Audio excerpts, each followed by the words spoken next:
중국은 F-21 레터가 급여하지 않고 초음속 비행할 수 있다는 위협에 충격을 받았다. F-21 레터는 재연소 없이 초음속으로 순항할 수 있는 슈퍼크루징이 가능한 유일한 전투기이며 아이언볼이라는 핵심 스텔스 기능을 탑재하고 있어 적이 추적을 쉽게 회피 때문에 알래스카에서 펼쳐진 모의 공중전에서 F-21 레터 한 대가 F-15, F-16 전투기 144대를 격추시킬 수 있었습니다. F-21 레터의 핵심 스텔스 기능 아이언볼은 전파 흡수 물질 레이디에이션 업소번트 머티어리얼로 전파의 반사를 막아서 레이더 반사 면적을 수백 배 줄여 레이더 탐지가 어렵게 하는 물질 중 하나입니다. 스텔스 전투기, 스텔스 정찰기, 스텔스 폭격기, 스텔스 구축함은 모두 표면에 이전파 흡수 물질을 페인트식으로 바르거나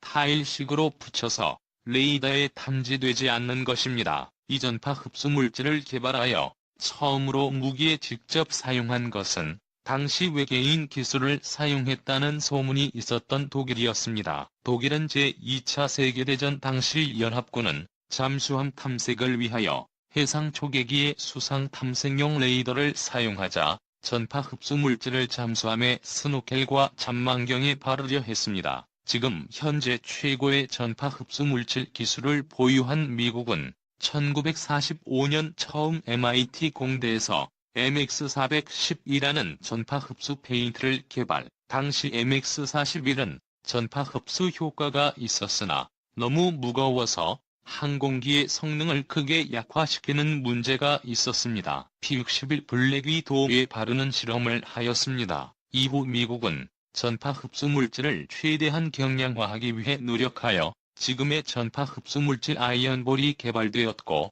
이 아이언볼은 유위 정찰기, SR-71 정찰기, F-117 폭격기 그리고 F-22 전투기에 적용되었습니다. F-35는 아이언볼이 아닌 파이버맷 하지만 전파 흡수 물질은 제작과 취급이 까다로우며 습기 등에 취약하며 F-117 같은 스텔스 전투기들은 비행을 마치고 나면 점검을 위하여 각종 점검창을 열어야 하는데 이때 점검창 틈새의 전파 흡수 물질을 제거하여야 하. 다른 나라 상황은? 미국뿐만 아니라 러시아 역시 전파 흡수 물질을 오래전부터 사용해왔으며 기술력도 상당합니다. 아무리 그래도 러시아 전투기는 아직 미국의 상대가 되질 않는다. 러시아는 전투기나 함선뿐만 아니라 지대지 미사일이나 ICBM 등 공격무기에도 전파 흡수 물질 사용하고 있습니다. 일본의 경우 레이더 반사 면적 RCS 레이더 크로스 섹션 0.05제곱미터 수준의 전파 흡수 물질을 F-2 전투기에 적용한 것으로 알려져 있으며 2020년대 후반쯤에 F-1을 대체하는 일본의 차세대 스텔스 전투기 F-3의 RCS는 미국의 F-35보다는 낮지만 F-22보다는 약간 높은 수준을 갖출 것으로 예상됩니다. 참고로 0.1제곱미터 정도면 농구공, 0.01제곱미터면 야구공, 0.001제곱미터면 탁구공, 0.0001제곱미터 정도쯤 되면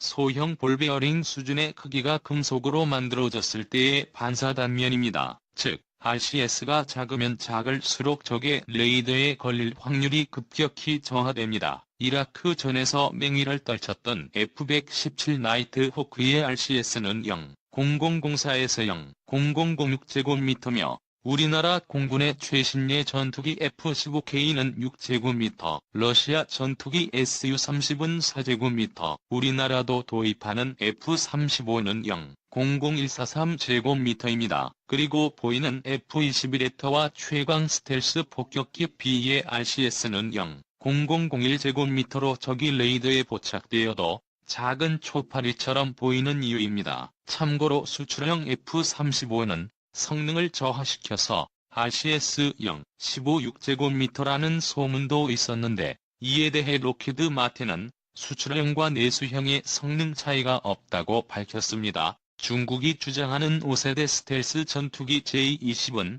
RCS 줄이기 위해 날개와 조종면, 동체의 모서리 부분이 평행 대칭이고 내부 무장창 인터널 웨펀즈 베이가 있다는 점을 생각하면 스텔스 전투기는 맞지만 중국은 J-20 RCS 수준이 0,0001제곱미터로 F-22와 동급이라고 우기고 있습니다. 더군다나 미국은 작년부터 F-22 전파 흡수물질 전면 개보수에 착수했습니다. 하지만 미국과 기술 격차가 최소 15년 이상 벌어져 있어서 말도 안 되는 허세입니다. 지금도 레이더의 작은 초파리처럼 보이는 F-22가 적의 레이더에서 완전히 사라질 수도 있다는 이야기입니다. 중국과 러시아가 5세대 스텔스 전투기를 개발해 진땀을 흘리는 동안 미국은 따라올 수 없도록 더 도망가고 있습니다. 우리나라 경우 국방과학연구소 ADD에서 1999년부터 전파 흡수 물질을 개발하기 시작하였고 0.25제곱미터 RCS 수준의 전파 흡수 물질 개발하였으며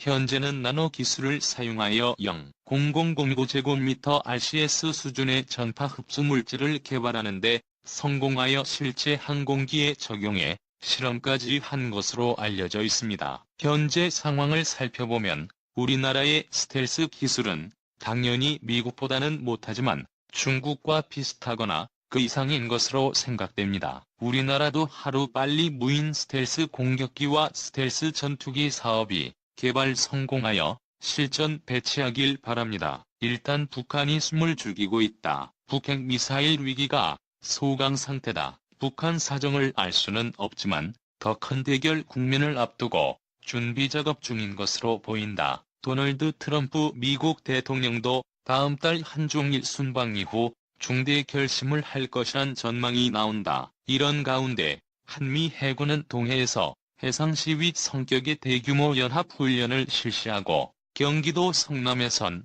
미 공군의 최첨단 전투기 F-22가 강력한 파워를 과시했다. 지난 18일 경기도 성남 공군기지 상공에선 미 공군의 최신의 전투기 F-22 랩터가 관중의 눈을 홀렸다. 활주로의 북쪽 끝에서 출발한 F-22는 이륙하자마자 순식간에 수직으로 치솟았다. 수평으로 고속으로 날다가 다시 수직으로 고개를 치던 뒤 곧바로 방향을 옆으로 바꿨다. 우주인의 비행 접시처럼 보였다. 바람에 종연이 날리는 모양새로 움직였다. 기존의 전투기로서는 흉내도 내지 못하는 공중기동이다. 이 전투기에 장치된 추력 편향 장치 덕분이다. 추력 편향 장치는 엔진에서 분사되는 추력의 방향을 상하로 마음대로 바꾸는 기능이다. 눈에 보일 듯 말 듯한 고공의 F-22는 마치 독수리가 지상의 먹이를 찾을 때처럼 정지한 듯 움직였다. 그러다가 관중석 앞에선